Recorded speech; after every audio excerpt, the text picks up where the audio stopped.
Welcome to BBS Bincang-Bincang bersama SDH Kupang. Bersama saya, Esti Neno, saya akan menjadi host untuk 30 menit ke depan. Nah, pada topik kali ini, episode pertama, kita akan membahas tema yang sangat-sangat pasti membuat semua yang di sini penasaran. Apakah itu? Kita akan membahas tentang unboxing. Unboxing apa ya?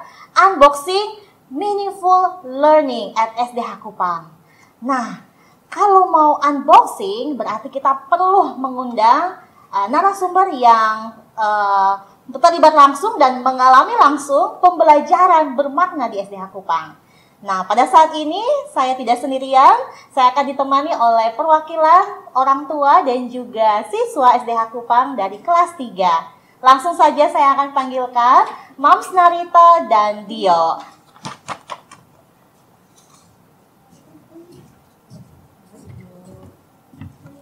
Selamat sore.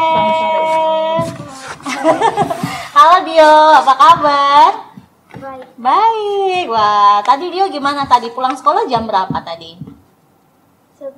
11 ya, langsung pulang, sempat istirahat tadi ya? Oke, nah hari ini Ibu Esti lagi mau ngajak Dio dan Mams ke sini. Kita mau bincang-bincang nih ya, sesuai dengan kegiatan podcast kita, yaitu apa? BBS, Bincang-Bincang bersama SDH Kupang. Nah, tadi Ibu Esti sudah kasih tahu ya, kalau kita hari ini kita akan unboxing. Unboxing yaitu membuka, menyingkapkan tentang pembelajaran bermakna di SDH Kupang. Nah, Dio sekarang sudah kelas 3 ya, sama Mama hadir di sini. Terima kasih Bu sudah hadir. Nah, Ibu Esti mau tanya-tanya sedikit nih, biar kita yang mendengar juga bisa tahu ya sebenarnya apa sih pembelajaran bermakna ya yang ada di SDH Kupang. Nah, kita kan sekarang sudah masuk semester kedua ya, semester dimana sekarang di Kupang ini pembelajarannya itu kemarin sempat 100%, terus baru-baru terdengar lagi nih harus 50% lagi ya. Nah, itu boleh diceritakan nih Mams yang mendampingi Dio ya selama ini dan juga Dio, gimana nih kira-kira ya bagaimana pembelajaran yang selama ini terlihat di SDH Kupang selama pandemi ya. Tahun lalu juga online ya Dio ya?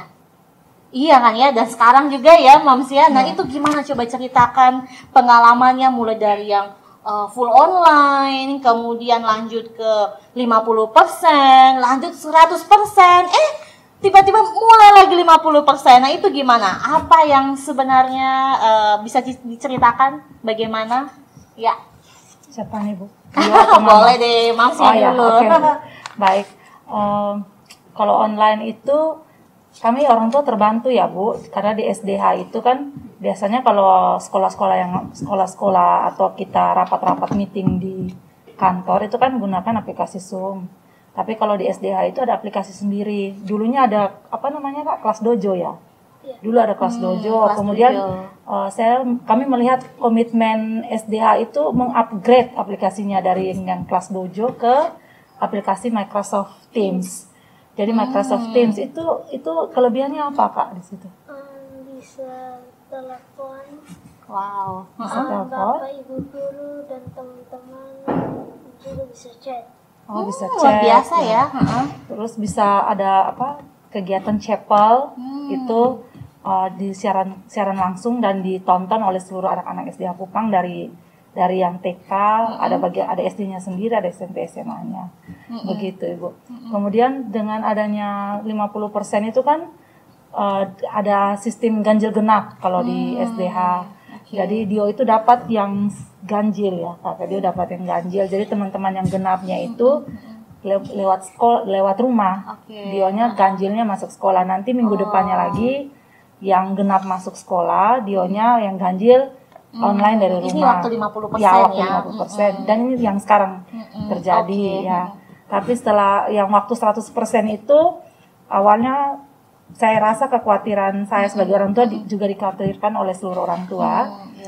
Tapi puji Tuhan, sekolah menjawab kekhawatiran itu dengan melakukan PCR.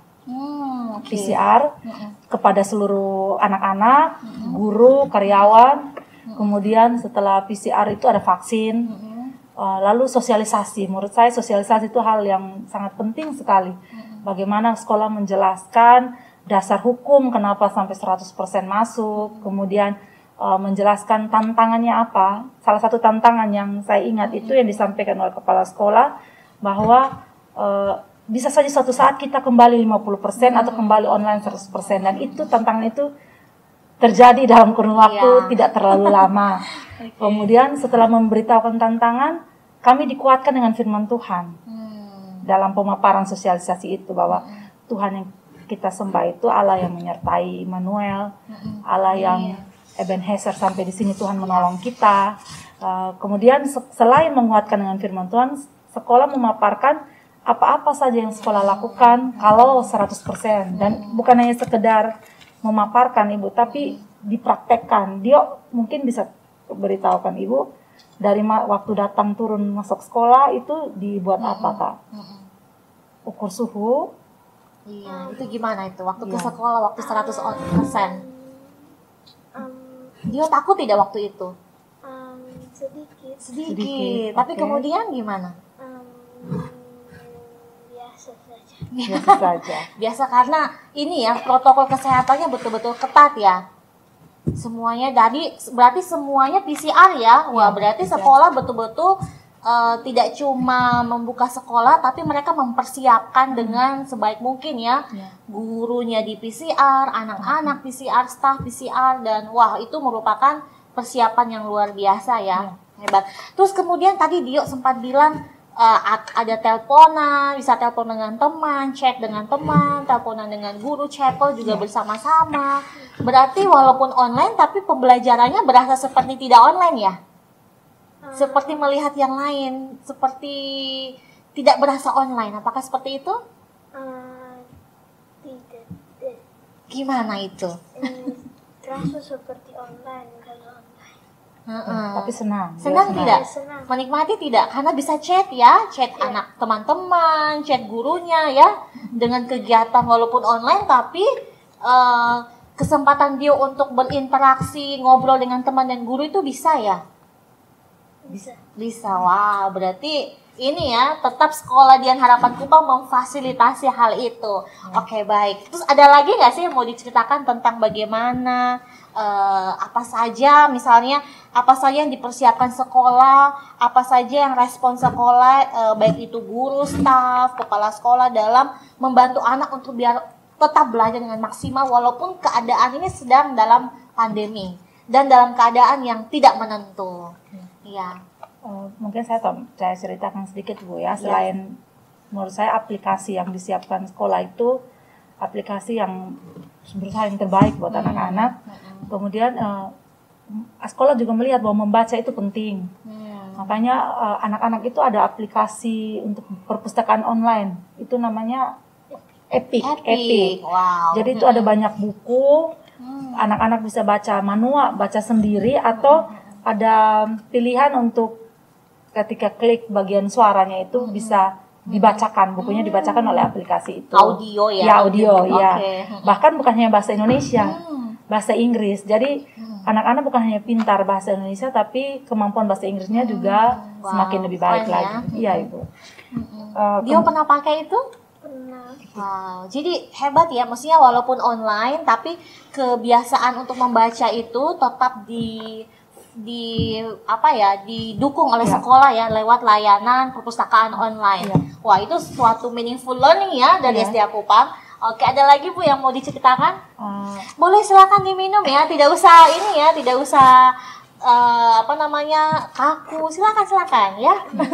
Kalau pengalaman pribadi saya Bu, guru-guru itu ketika anak-anak atau saya orang tua mau membantu anak-anak untuk belajar, ketika chat atau video call via Microsoft Teams itu siap. Jadi bahkan luar biasanya di luar jam sekolah juga.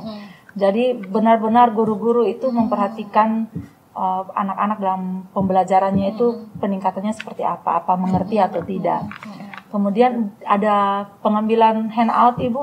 Itu secara drive-thru. Apa itu handout? Maksudnya untuk apa? Jadi anak-anak selain Microsoft Teams juga diberikan kayak bahan ajar, tapi bukan dalam ukuran yang kayak dulu kita tebal-tebal, tapi ya.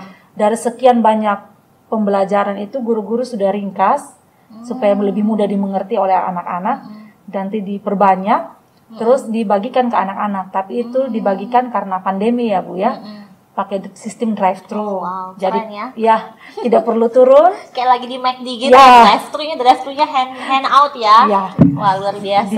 di lewat jendela di sorong yang Dikasih lama, ya. dikasih yang lama, kemudian dikasih yang baru. Tapi yang menurut saya kena di hati itu Bu, bahkan sampai handbagnya, tasnya untuk taruh handbook itu sampai disemprot disinfektan. Wow, betul-betul. Dan ya dan dikasih tisu untuk kita lap. Jadi benar-benar bersih Safe, dan aman safe, ya. aman dari COVID begitu Ibu. Oke, wah luar biasa Iya. ya.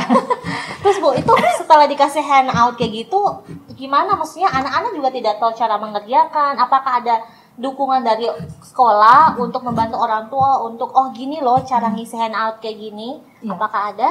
Ya, jadi anak-anak itu kan dalam satu semester itu ada beberapa tema. Setiap sebelum memulai tema yang baru pasti ada pertemuan antara wali kelas dengan orang tua. Oh, jadi wali Ya. kelas tuh tetap ini ya menginformasikan ke orang Ya. tua caranya. Wah, Ya. keren banget ya. Betul, Jadi orang tua tidak merasa kesulitan gitu. Ya, betul. Oh, wah, keren. Ya, terus Bu silakan. Satu juga yang menarik ini yang menurut saya hal kecil saja sekolah perhatikan, apalagi hal besar. Ya. Saya memperhatikan itu menyangkut sekolah sampai mengatur lalu lintas kendaraan. Wow. Lalu lintas kendaraan supaya tidak menimbulkan macet, supaya anak dan orang tua yang datang mengantar dan menjemput itu nyaman. Jadi menurut saya mobil saja diperhatikan, apalagi anak-anak begitu. Oke. Itu hal yang luar biasa, hal sekecil itu. Lalu lintas kendaraan, bahkan lalu lintas anak ketika turun dari mobil sampai naik lift, sudah ada tanda-tandanya, sign-signnya. Bahkan tadi saja saya datang ke sini dengan Dio bilang Mama tidak boleh bicara di dalam lift. Wah. Ya, jadi Oke. luar biasa lah, sampai anak-anak ke kelas diatur jaraknya, semuanya menggunakan masker, membawa hand sanitizer sendiri. Jadi menurut saya secara sarana prasarana, secara SOP-nya sudah sangat jelas, dan itu bukan hanya di atas kertas. SDH Kupang membuktikan bahwa apa yang disampaikan ke orang tua itu yang dilaksanakan. Luar biasa. Ya. Kita kasih tepuk tangan dulu dong buat SDA Kupang ya. Berarti ini ya, jadi meaningful learning itu bukan cuma di dalam pembelajaran di kelas, tapi juga semuanya diatur ya, mulai dari setting kelas, kemudian sampai lalu lintas, itu semua juga diatur ya. Berarti pembelajaran itu tidak cuma terbatas di kelas saja. Itu yang saya tangkap ya dari penjelasan Ibu ya. Wah, luar biasa. Nah, Ibu Esti mau tanya lagi nih sama Dio nih. Dio, kira-kira Dio senang nggak sih belajar di SDA Kupang? Menikmati tidak sih pembelajaran di sekolah ini di SDA Kupang? Walaupun kadang disuruh ke sekolah 50%, terus tiba-tiba disuruh offline lagi, disuruh online lagi, terus tiba-tiba ayo 100% lagi, terus tiba-tiba 50% lagi. Dia menikmati tidak sih? Senang. Senang tidak? Iya, senang. Senang. Kenapa itu senang? Apa yang buat dia senang? Tidak Dia usah agak gugup cerita gitu. aja. Dia senang karena apa? Senang kenapa, Nak?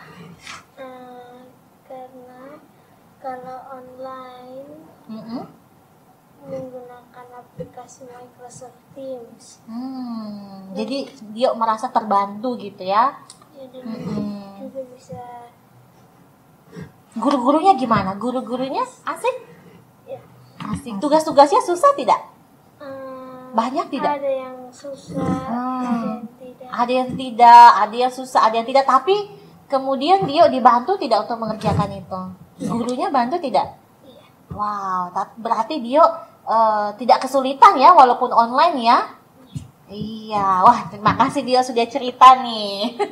Nah Bu, saya juga pengen tanya nih, keadaannya ini kan lagi tidak seimbang ya, kadang harus siap dengan segala kondisi ya. Nah, kira-kira dari semester 1 sampai semester kedua ini itu gimana nih perkembangan dia walaupun pembelajaran secara online? Apakah ada peningkatan atau merasa bahwa meaningful learning tapi saya rasa anak saya kurang berkembang atau gimana? Cerita saja sih. Baik Ibu, kalau saya lebih tepatnya selama pandemi ya Ibu ya, bukan hanya semester 1 dan semester 2.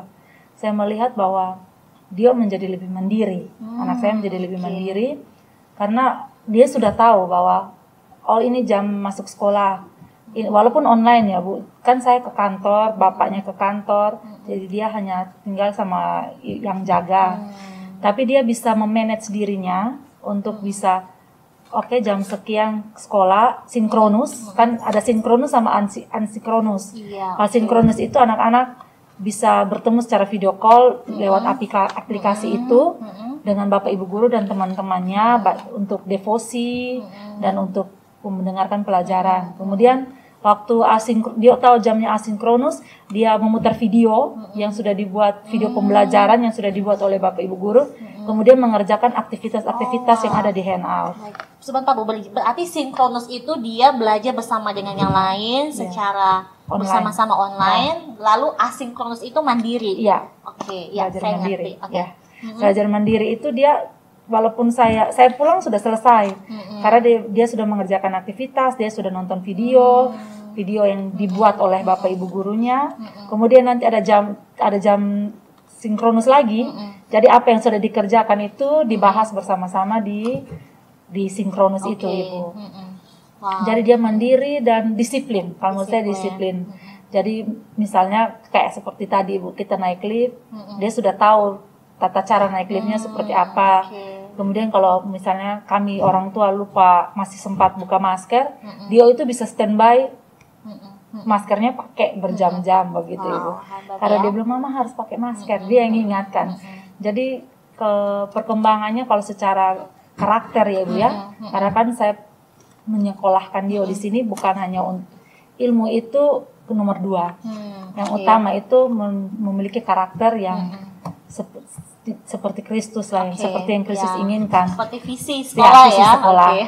Jadi karakter dia itu menjadi lebih mandiri dan menjadi disiplin. Disiplin dengan waktu-waktu yang ada gitu. Kalau terkait ilmu Ibu itu menurut saya ketika anak-anak sudah dididik untuk takut Tuhan, dengan sendirinya ilmu itu kayak bonus lah begitu Ibu. Jadi dia seperti matematika. Tanpa saya ajar, maksudnya dengan ibu guru membimbing dia secara sinkronus atau sekarang onsite ya. Kalau ganjil dia pas bagian onsite-nya, itu dia bisa paham pembagian tuh bagaimana.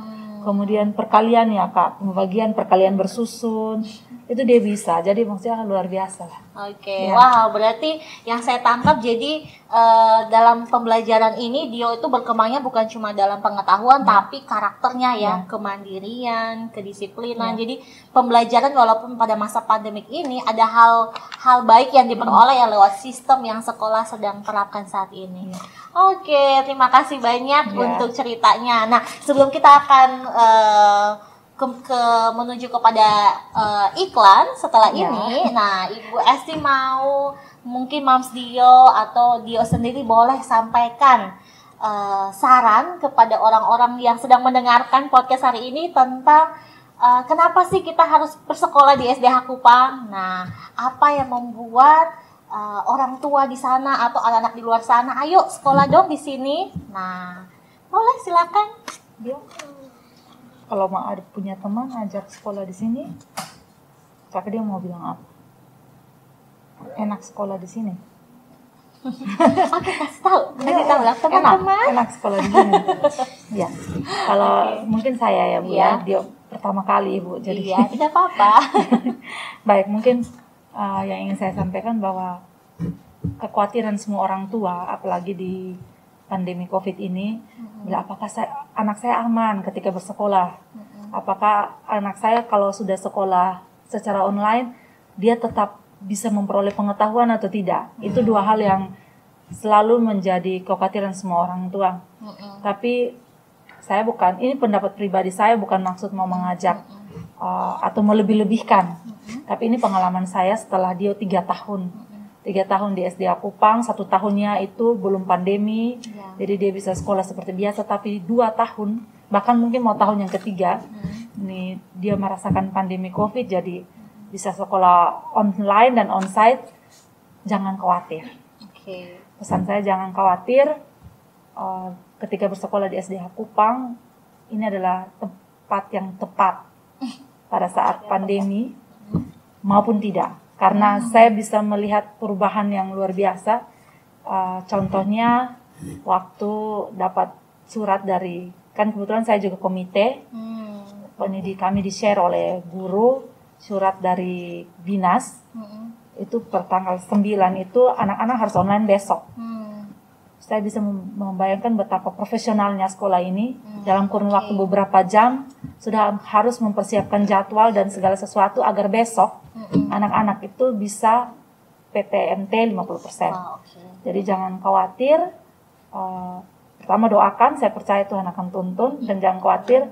Sekolah ini saya sudah memiliki lumayan pengalaman. Sekolah ini tidak akan membuat kita khawatir. Bagaimana anak saya di sekolah, apakah aman dari pandemi COVID? Bagaimana anak saya kalau online, apakah dia tetap bisa mengerti pelajarannya ada? Jangan khawatir, karena pasti aman dan pasti mengerti pelajarannya ada. Oke, wah terima kasih buat pesan yang sungguh luar biasa buat para pemirsa yang sedang mendengarkan podcast kita hari ini dengan tema Unboxing Meaningful Learning at SDH Kupang. Oke, kita akan rehat sejenak, kita akan berjumpa lagi sebentar dalam BBS, Bincang-Bincang bersama SDH Kupang.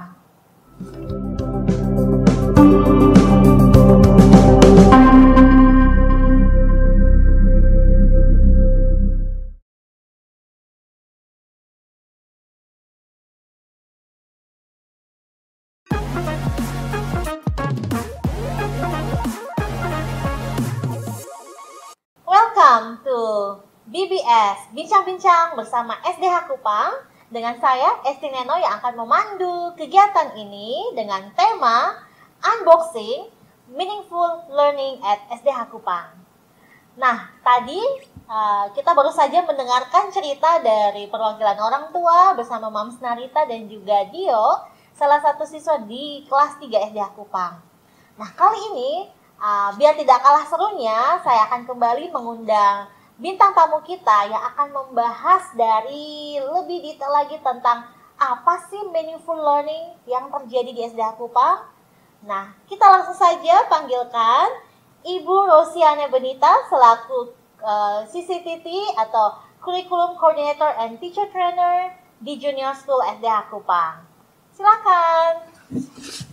Shalom Bu. Shalom, silakan duduk Bu. Apa kabar? Baik Ibu Esti. Ya, ini wajahnya sumringah sekali nih ya. Ini lagi penuh sukacita ya. Puji Tuhan. Oke nih Bu, kita langsung saja ya. Tadi saya baru selesai ngobrol-ngobrol nih Bu ya dengan salah satu orang tua murid dan juga siswa di SDH Kupang. Nah, jadi mereka tuh cerita nih Bu bahwa SDH Kupang itu betul-betul secara profesional menyiapkan segala sesuatu yang kalau kita lihat ya, keadaan saat ini tuh tidak menentu ya. Betul. Jadi kadang 100% pembelajarannya secara tatap muka, kadang 50%. Nah, ini bisa diceritakan Ibu, sebenarnya bagaimana sih kesiapan sekolah dalam mempersiapkan pembelajaran bermakna dalam situasi apapun? Ya, baik. Ya. Terima kasih Bu Esti. Mungkin saya akan banyak bercerita begitu ya. Jadi sejak 2 tahun lalu ya, waktu pandemi pertama kali, memang saya sudah menjabat sebagai kurikulum koordinator di bagian junior. Begitu saya akan membahas lebih banyak ke juniornya. Oke.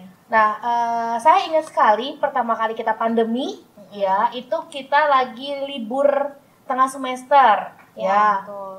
Jadi waktu libur setengah semester kita dapat keputusan bahwa harus belajar dari rumah, begitu ya, BDR. Nah, ya jujur saja pertama kali 2 tahun lalu kami kaget begitu ya. Jadi kami pun kepala sekolah, kemudian bagian kurikulum, kami langsung rapat memutuskan bagaimana sistem pembelajaran. Jadi kalau ditanya sejarah singkatnya gitu ya, ini yang mungkin yang terjadi di sekolah kita ya. Jadi pertama kali adalah mungkin pembelajarannya secara off atau asinkronus ya. Di sekolah kita sebutnya asinkronus. Jadi anak-anak itu belajarnya melalui buku, handout begitu ya. Mandiri ya Bu? Mandiri, ya? betul. Tadi sempat di-mention sama orang tua. Betul Ibu, jadi kita pertama kali itu mandiri. Jadi belum ada apa ya namanya ya, ya hanya dari handout gitu ya, modul-modul saja. Jadi anak-anak belajar mandiri. Kemudian secara Kemudian kami kembangkan lagi bagaimana ya menolong anak-anak supaya makna dari setiap pembelajaran itu sampai ke anak-anak. Jadi setelah dari belajar mandiri, oh ternyata kita belajar kembali, guru-gurunya kita kasih video. Jadi bukan hanya anak-anak Bu Esti yang belajar. Di SDA Kupang pun guru-gurunya kami belajar buat video, kita lihat dari sumber-sumber begitu bagaimana mengembangkan pembelajaran yang menarik. Nah, dari situ dari video sudah, tapi masih ada yang kurang lagi nih Bu Esti. Jadi akhirnya kami mencoba dan juga dari arahan pusat dari Jakarta begitu kami mencoba mengatur pembelajaran. Sempat 1 tahun lalu itu kami asinkronus. Jadi asinkronus penugasan kepada anak-anak, kemudian dilanjutkan dengan tatap muka ya dengan anak-anak begitu. Nah, akhirnya sampai saat ini kita ada dalam sistem HiFlex yang sedang dijalankan di SDA Kupang hingga saat ini. Begitu Bu Esti. Wah, jadi betul-betul perjuangan ya yang sangat panjang ya. Dan kalau saya tangkap dari ceritanya Bu Oci ini, itu berarti pembelajaran bermaknanya tidak bisa hadir kalau tidak ada kolaborasi ya. Betul Ibu. Kolaborasi dari pimpinan, dari guru, dari bahkan dengan orang tua dan siswa ya. Berarti ini ya pembelajaran itu tak pernah henti ya, bahkan guru-guru pun belajar. Betul, ya. Ibu. Semua kita belajar. Oke, profesional sekali nih SDA Kupang ya. Nah, tadi ada sempat tuh Bu mention tentang HiFlex ya. Itu kayaknya saya baru pertama kali dengar tuh HiFlex. Mungkin bisa diceritakan ya biar para pendengar podcast pada saat ini tuh bisa tahu itu apa ya, sejenis apa tuh HiFlex itu. Ya, terima kasih Bu. Kalau HiFlex ini adalah satu model pembelajaran di mana face to face connection antara anak-anak yang di sekolah dan juga anak-anak di rumah. Selain itu kita juga berbasis komputer atau misalnya online begitu ya dalam penugasan. Ini sudah kita mulai coba begitu ya. Mungkin memang di anak grade kecil agak sulit, tapi kita terus coba ini kepada anak-anak kami kembangkan lagi. Jadi mungkin Ibu Esi tahu ya, pemerintah sempat 150, 150. Bikin bingung ya. Betul. Was-was juga tuh para orang tua. Nah, cuman tidak perlu lagu kalau kita di SDA Kupang. Kenapa Jadi, itu? Kenapa? Karena sistemnya kita HiFlex. Jadi anak-anak yang di rumah pun mengikuti pembelajaran seperti di sekolah. Nah, yang di sekolah juga bisa melihat teman-temannya yang di rumah. Jadi ya keuntungan dari SDA adalah kita menggunakan Microsoft Teams. Ya, gitu. Jadi satu aplikasi yang sudah merangkul semua kegiatan, merangkul semua aplikasi yang lengkap fiturnya begitu Bu Esti. Mau tatap muka, mau nanti kita call siswa, nah itu kita beruntungnya menggunakan aplikasi Teams itu begitu Bu Esti. Oke, berarti ya kalau saya tangkap HiFlex itu seperti jadi fleksibel gitu ya. Ada kepanjangan kan Bu? Misalnya jadi HiFlex itu seperti jadi siswanya milih sendiri gitu ya. HiFlex ini sistemnya Bu, ini seperti model pembelajarannya begitu. Jadi anak-anak, misalnya Bu Esti, anak kita kan sakit, ya, tapi pengen belajar.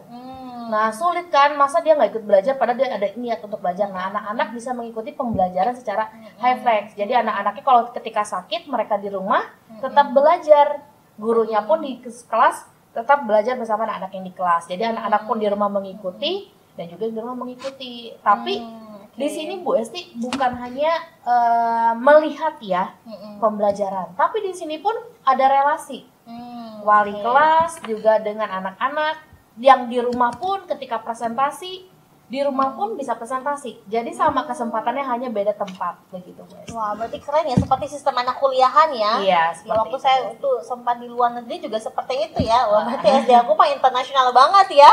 Iya. Jadi sebenarnya HiFlex itu seperti sistem yang mengakomodir ya kebutuhan siswa ya. Jadi siswa dan kondisi apapun mereka bisa belajar ya. Jadi kalau ada yang misalnya di luar kota, terus ada yang sakit, ada yang memang takut dengan penyebaran virus, atau ada yang memang pengen ke sekolah, jadi semuanya difasilitasi ya. Oleh Wah, berarti tidak salah tadi ada orang tua yang sebelumnya itu dia mention bahwa SDA Kupang itu semuanya diperhatikan, kendaraan diperhatikan, hal kecil pun diperhatikan ya, apalagi pembelajaran ya. Wah, luar biasa sekali. Ini betul-betul menghadirkan meaningful learning ya di dalam pembelajaran bermakna di SDA Kupang. Nah, saya jadi penasaran nih Bu. Tadi kan sudah cerita sedikit tentang HiFlex ya. Nah, kira-kira ada tidak sih program-program yang dikerjakan sekolah yang sekolah adakan untuk mendukung orang tua, mendukung anak agar mereka itu bisa adjust, maksudnya bisa beradaptasi dengan perubahan seperti ini ya. Biasanya nih perubahan ada high flex lah, ada macam-macam lah, itu gimana? Iya, kita banyak ya Bu programnya. Tentunya perubahan ini pun terjadi pada kurikulum begitu ya. Pastinya daily routinesnya juga beda. Ketika anak-anak sebelum pandemi ya mereka masuk seperti biasa begitu, tapi sekarang daily aktivitas anak-anak berbeda. Masuk sekolah sudah ada prokes yang ketat. Kami guru piket mengecek anak-anak ini sudah pakai masker, ready enggak untuk ke sekolah, udah ukur suhu belum, kemudian pakai sanitizer belum, perlengkapan mereka bagaimana, daily rutinnya, kemudian juga supaya bermakna kami tetap adakan devotion Ibu, kemudian chapel itu adalah ibadah bersama.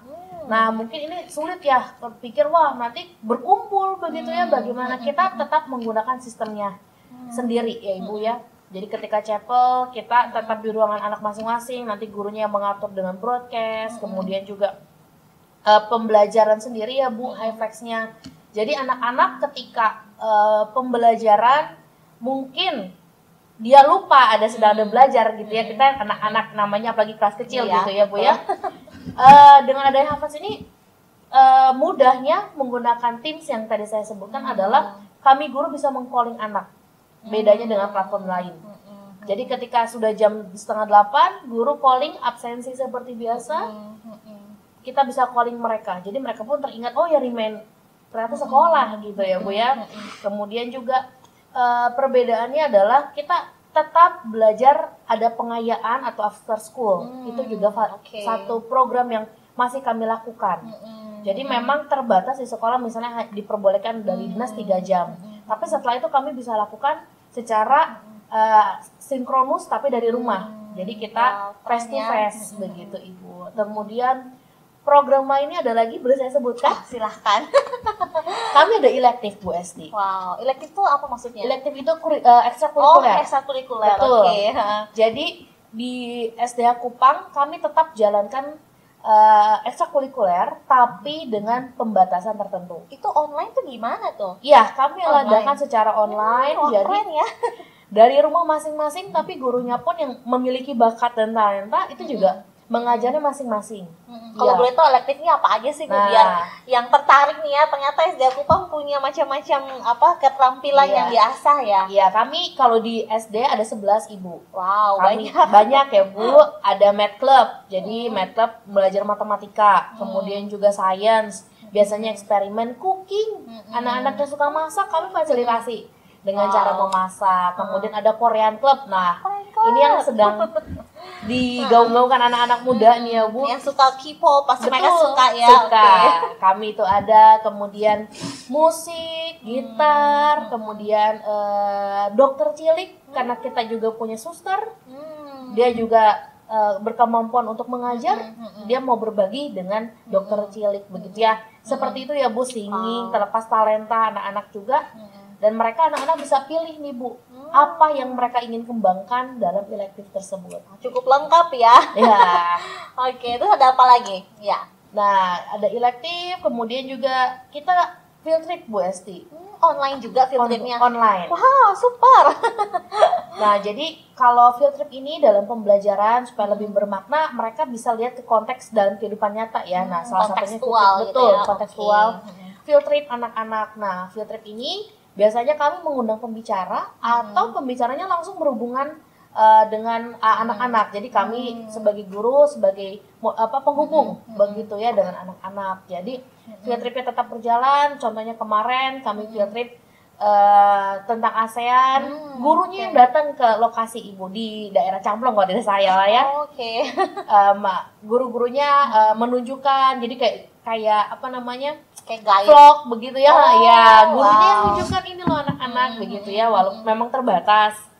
Kemudian sempat kami juga belajar tentang listrik gitu ya dengan PLN. Nah, kita sering melakukan pembelajaran keluar walaupun memang sedang terbatas. Wah, luar biasa ya kalau saya tangkap. Jadi walaupun pembelajarannya secara online, tapi SD Kupang berusaha untuk mengakomodir itu ya. Jadi berusaha untuk menghadir seperti pembelajaran tanpa batas ya. Betul, Jadi Ibu. online, onsite itu semuanya tidak berpengaruh ya. Yang penting pembelajaran bermakna hadir di SDA Kupang. Betul, Ibu. Wah keren. Nah tapi dari tadi Ibu Rosi cuma mention yang program untuk sekolah ya, untuk siswa ya. Nah kalau untuk orang tua ada tidak sih Iya. yang sekolah lakukan untuk mendukung orang tua juga? Iya, betul Ibu Esti. Mungkin saat ini banyak orang tua mengeluh ya perkembangan Iya. anak-anaknya begini. Nah, SDA Kupang hadir dengan memfasilitasi juga orang tua melalui parent seminar. Jadi adanya kami mengundang pembicara-pembicara expert ya. Nah, kemudian nanti kami bikin satu seminar besar, kami mengundang dan orang tua bisa hadir. Nah, mungkin karena saat pandemi ini juga online Bu Esti. Jadi memang sistemnya mencegah COVID, tapi kita juga memfasilitasi orang tua melalui parent seminar begitu Bu Esti. Wow, jadi orang tua pun tidak ketinggalan Betul, mendapatkan Bu Esti. support ya. Betul. Oke, terus tadi saya ada sempat mikir Bu, tadi ada orang tua yang cerita bahwa anak-anak akan mendapatkan handout ya, Betul, handbook betul, ya. Bu. Nah itu apakah orang tua juga dibantu ya untuk ngajarin anak tentang handbook itu? Iya, jadi mungkin ini khusus untuk junior ya Bu Esti dan Bapak Ibu yang lain. Untuk SD kami itu karena mungkin pembelajarannya sulit ya untuk anak-anak, apalagi orang tua bingung mau bantu mengajarnya di mana, karena kita tahu ya orang tua adalah partner dalam mengajar anak. Iya, dan tidak semua orang tua mereka tahu cara ngajar Betul, ya. dan juga tidak tahu materinya apa. Betul. Begitu. Jadi supaya kami bisa menjalin relasi dengan orang tua, kami mengadakan satu program yaitu PALS, Parents as Learner. Coba bentar, parents as learners. Wah, Iya. keren banget tuh ya. Nah, Jadi terus ya? orang tua dan guru kami bertemu, jadi biasa satu kelas, kemudian bertemu, saling berkomunikasi, menjelaskan materi apa yang akan dipelajari oleh anak-anak, begitu. Nah kalau tergantung jenjang ya Bu, kayaknya kalau TK itu lebih sering bertemunya, tapi kalau yang SD biasanya per unit atau misalnya per sebulan sekali, jadi kesepakatannya, begitu. Jadi orang tua dapat tahu, oh anak saya tuh akan belajar tentang misalnya tentang ASEAN nih. Bagaimana tugasnya apa? Nah, itu di situ. Jadi parents as learner, PALS kami sebutnya. Wah, berarti kalau saya yang saya rangkumkan dari jawabannya Bu Oci ini berarti pembelajaran bermakna ini hadir ketika kolaborasi juga ya. Betul, dengan Ibu. orang tua, dengan guru, dengan semua yang ada di sekolah Iya. ya. Jadi anaknya juga didukung, orang tuanya didukung. Jadi Betul, sebenarnya pembelajaran bermakna ini benar-benar bisa hadir itu karena kerja bersama-sama Betul. ya. Wah, luar biasa. Ini kayaknya tidak semua sekolah ya mereka memikirkan akan hal ini ya. Boleh tambahan Bu Esti? Oke, silahkan. Ini Nah. waktu ini untuk Ibu. Oh Ibu iya boleh ya, banyak bercerita. tambahan ya Bu ya. Nah jadi selain itu, keunggulan dari STH ini adalah kita memiliki konselor, tim konselor, LST, ya. Oke, apa itu LST? Learning Support Team. Oh wow, oke. Hah? Jadi itu adalah konselor ya di sekolah kami yang membantu memfasilitasi anak-anak ketika mengalami kendala, begitu. Jadi bukan anak-anak yang punya case khusus, nakal gitu, bukan. Cuman memang anak yang ingin cerita, kemudian ingin berbagi kisah, kemudian juga mungkin orang tua pun bisa sharing kepada LST, begitu ya, kepada konselor kami. Jadi ketika ada masalah ataupun misalnya mau sharing, tanya pendapat, curah pendapat, LST siap datang atau siap berkomunikasi dengan Bapak Ibu. Jadi untuk saling berbagi dan juga saling merangkul satu dengan yang lain gitu. Wah, keren ya. Jadi SD aku pun punya support system yang sangat lengkap ya. Yes, Ibu. Oke, jadi semua itu dilakukan agar no student left behind ya. Iya, Tidak ada satupun yang mengalami ketertinggalan ya. Wah, seru banget perbincangan kita pada saat ini dengan Ibu Oci ya. Saya rasa kalau waktu kita masih panjang, Iya. banyak sekali hal-hal yang mau saya unboxing lagi ya. Bukan cuma meaningful learning, tapi mungkin macam-macam lagi hal yang bisa kita singkapkan. Betul, Ibu. Oke, jadi saya rasa waktu kita cukup sampai di sini. Mungkin ada yang Bu Oci ingin sampaikan kepada pemirsa yang sedang mendengarkan podcast saat ini. Waduh, apa ya Bu ya, deg-degan ya kalau gini. Oke, kalau dari saya, Bapak Ibu, marilah bijaksana dalam memilih sekolah, karena sekolah itu adalah tempat anak-anak bertumbuh dan berkembang, begitu. Jadi bijak-bijaklah mencari sekolah, carilah sekolah yang sesuai dan juga sevisi oleh pengajaran Bapak Ibu juga di rumah, begitu. Oke, baik. Terima kasih Terima Bu Oci kasih, buat Bu waktunya. Esti. Oke, sampai di sini bincang-bincang kita pada saat ini. Sampai ketemu lagi di BBS, bincang-bincang bersama SDH SDH Kupang. Bye.